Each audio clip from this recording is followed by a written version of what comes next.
À Budapest se tenait le 27 mai dernier le second forum européen One of Us à l'invitation du gouvernement hongrois. Des responsables politiques, des médecins, des scientifiques ainsi que 25 associations européennes luttant pour la famille et pour la vie. Ils étaient réunis pour parler de l'émergence d'une nouvelle culture qui défende la vie. Alors c'est une nouvelle culture, je dirais, dans la forme. Dans le fond, évidemment, ce sont les valeurs traditionnelles, celles qui sont enracinées, je dirais, dans l'histoire, celles qui sont enracinées dans le droit naturel. Mais ce qui est certain, c'est que, il y a une manière, je dirais, positive, combattante et non pas rétrograde et non pas poussiéreuse qui s'affiche désormais pour la défense de la vie innocente. Et c'est cette nouvelle manière peut-être d'envisager les choses d'une manière conquérante et positive que ce congrès pour la famille et ce congrès One of Us veulent réaffirmer ici à partir de Budapest. Ils sont venus des quatre coins de l'Europe pour le réaffirmer. Cette question de la défense de l'être humain dès sa conception et jusqu'à son dernier souffle est l'un des grands enjeux de notre époque face à une Europe qui cherche à légiférer sur les questions sociétales, comme par exemple sur la procréation médicalement assistée. C'est impossible de l'accepter parce qu'il y a forcément derrière une dimension eugéniste à cette activité-là. Une fois que la technique a fabriqué 1, 2, 3, 4, 5, 6, 10 embryons, parce que la technique ne marche pas aussi bien que ça, eh bien il faut les sélectionner, il faut les trier pour ne réimplanter que ceux qui sont le plus aptes à se développer dans le corps de la femme. Et puis après ça, une fois que l'embryon est implanté, eh bien on peut suivre la grossesse et refaire un test prénatal pour savoir s'il n'est pas trisomique par exemple. Donc il y a une marchandisation, une instrumentalisation de l'embryon humain qui est absolument insupportable. Nous sommes représentés de l'Espagne jusqu'à Pologne, de l'Hongrie jusqu'à Grande-Bretagne. Donc c'est très important parce que nous devons défendre la loi qui protège la vie et la famille dans notre législation nationale, mais sous la pression des institutions internationales. Trouver des solutions ensemble à travers des temps de partage, de témoignages et de discussions. Avortement, grossesse pour autrui, eugénisme, transhumanisme, procréation médicalement assistée, les thèmes sont nombreux et assez complexes. Même si les débats sont très techniques ici, le sujet lui-même intéresse directement nos concitoyens au cœur de leur vie. Les gens ne peuvent plus vivre, s'aimer, donner naissance à des enfants ou accueillir la vie ou mettre un terme, en tout cas accompagner la vie de leurs parents ou grands-parents sans se voir exposés à des questions inhumaines auxquelles il est extrêmement difficile de répondre.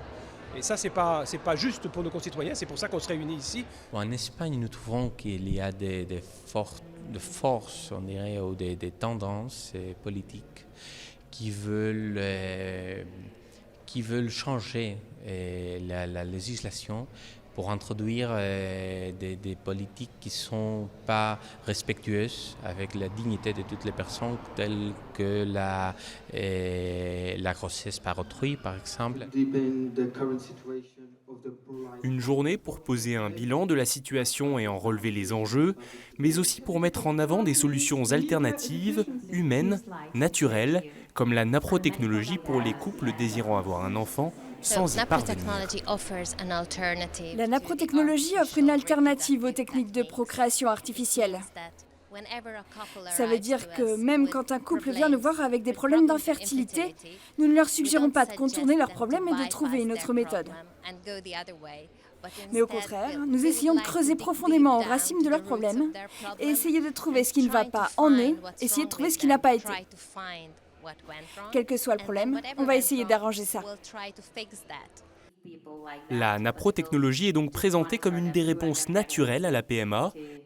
Elle se développe de plus en plus, notamment dans certains pays d'Europe de l'Est, où les politiques publiques favorisent la réflexion sur ces méthodes alternatives. Dans cette logique, le gouvernement hongrois a fait entrer en 2011 la défense de la vie et de la famille dans sa constitution et a mis en place des réformes concrètes pour aider et encourager la natalité.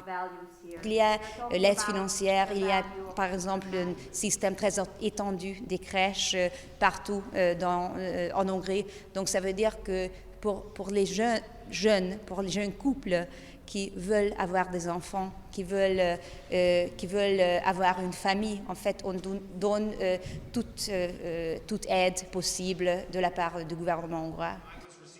En fin de journée, remise du prix One of Us 2017, récompensant un héros de la vie. J'appelle le docteur John Bruchalski et son épouse, s'il vous plaît.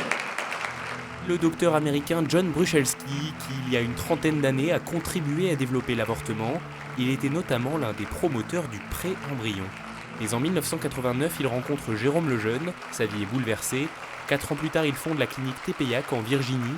Et chaque année, 20 000 femmes viennent dans ce centre spécialisé pour retrouver de l'espoir dans l'attente d'un enfant à naître. Elles sont toutes accueillies, même si elles sont sans ressources financières ou abandonnées par leurs proches.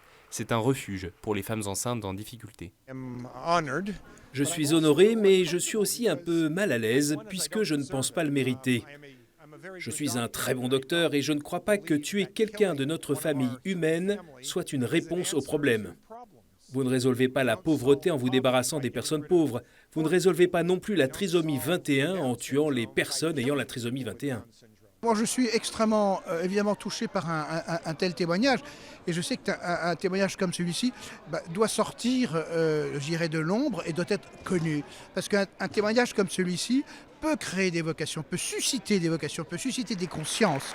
Éveiller les consciences, l'objectif de cette journée, qui s'est terminée par un concert symphonique composé en l'honneur du professeur Jérôme Lejeune, qui avait découvert l'origine génétique de la trisomie 21, la Symphonie de la vie par Pedro Alfaro, point final de ce 2e forum européen One of Us.